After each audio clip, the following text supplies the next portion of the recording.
Hey everybody. So the other day this user sent me this email and basically he was having problems with the bump feed head where he couldn't get the top half of the bump feed head to twist and lock into the bottom plate. So I figured I'd make this video. The funny thing is that when I was making this video, turns out when I was taking my bump feed head off, that my own bump feed head was going bad. The bottom plate was already starting to break and come apart. So you'll you'll find that this video is a little bit erratic. I just don't have time to go back and re-record it, so I'm gonna kind of splice it and move it around the way I see fit for this video. So you'll see a lot of pauses and me doing some voiceovers to correct some of the nonsense that I was saying because I was at the same time when I was recording this video, I took apart my bump feed head and I was learning more about it. So I want to share with you guys what I learned and hopefully it'll fix what this user was is needing help with. So I hope you guys enjoy this video. I kept messing with the bottom plate. I sprayed it down with WD-40.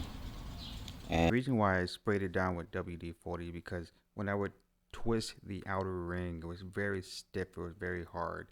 So when I sprayed it down with WD-40, I realized that it was much easier, but also I sprayed the areas where the little tabs, the locking tabs come out. So when you twist it, it comes out. When you twist it back in, they retract.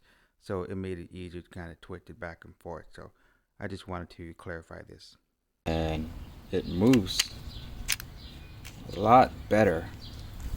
You can hear it click into place. So these little tabs slide out easier, and I sprayed each area where these tabs come out. It's a lot easier, but like I said, mine is still broken because this outer ring just keeps wanting to pop out. You could see, I don't know if you could tell from here, and then this one tab doesn't go all the way in. They go all the way out just fine, but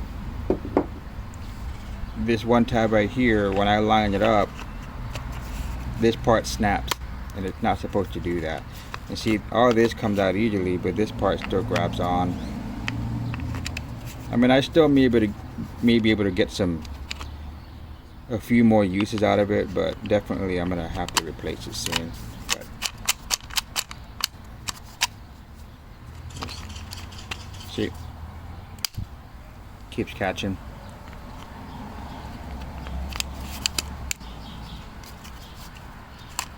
Yep.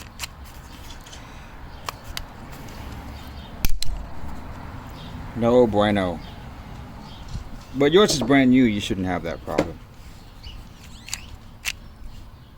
This outside ring, this one right here, it moves. You can twist it. And look at this tab here.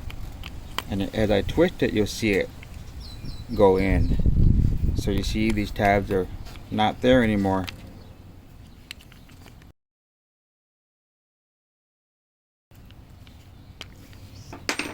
So when you go and put the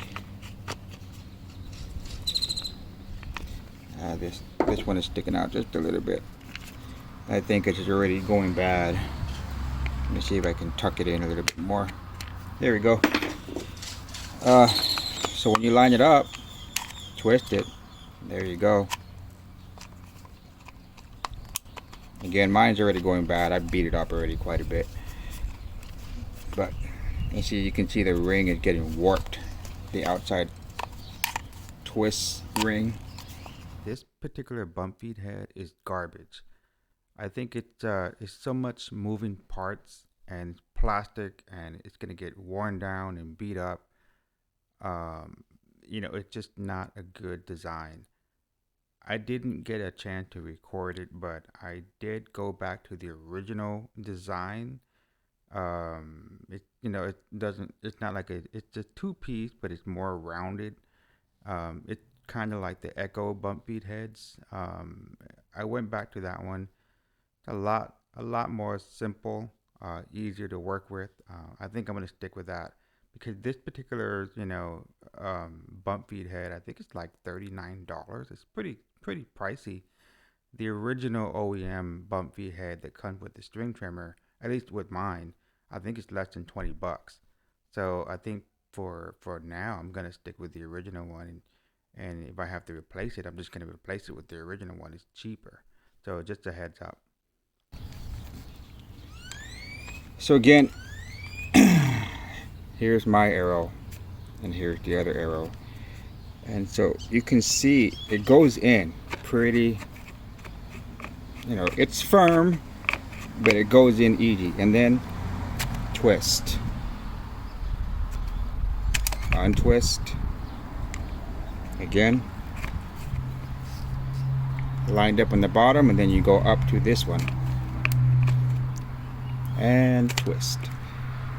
I will say that this particular footage was how I initially started off, the video, but as you can see, it's working fine. It's going in, it's twisting and locking, but over time, when I kept messing with it, I started to see that there were some issues with it, and when I took it off, that's when I was able to see like the tab wasn't fully retracting, and it was catching on one of the little locking clips on the top of the top half of the bump feed head. So I was happy that I was able to see this and show you guys, but also frustrated because again, it's a terrible design. But you can see when it does work, and it's not beat up like mine is.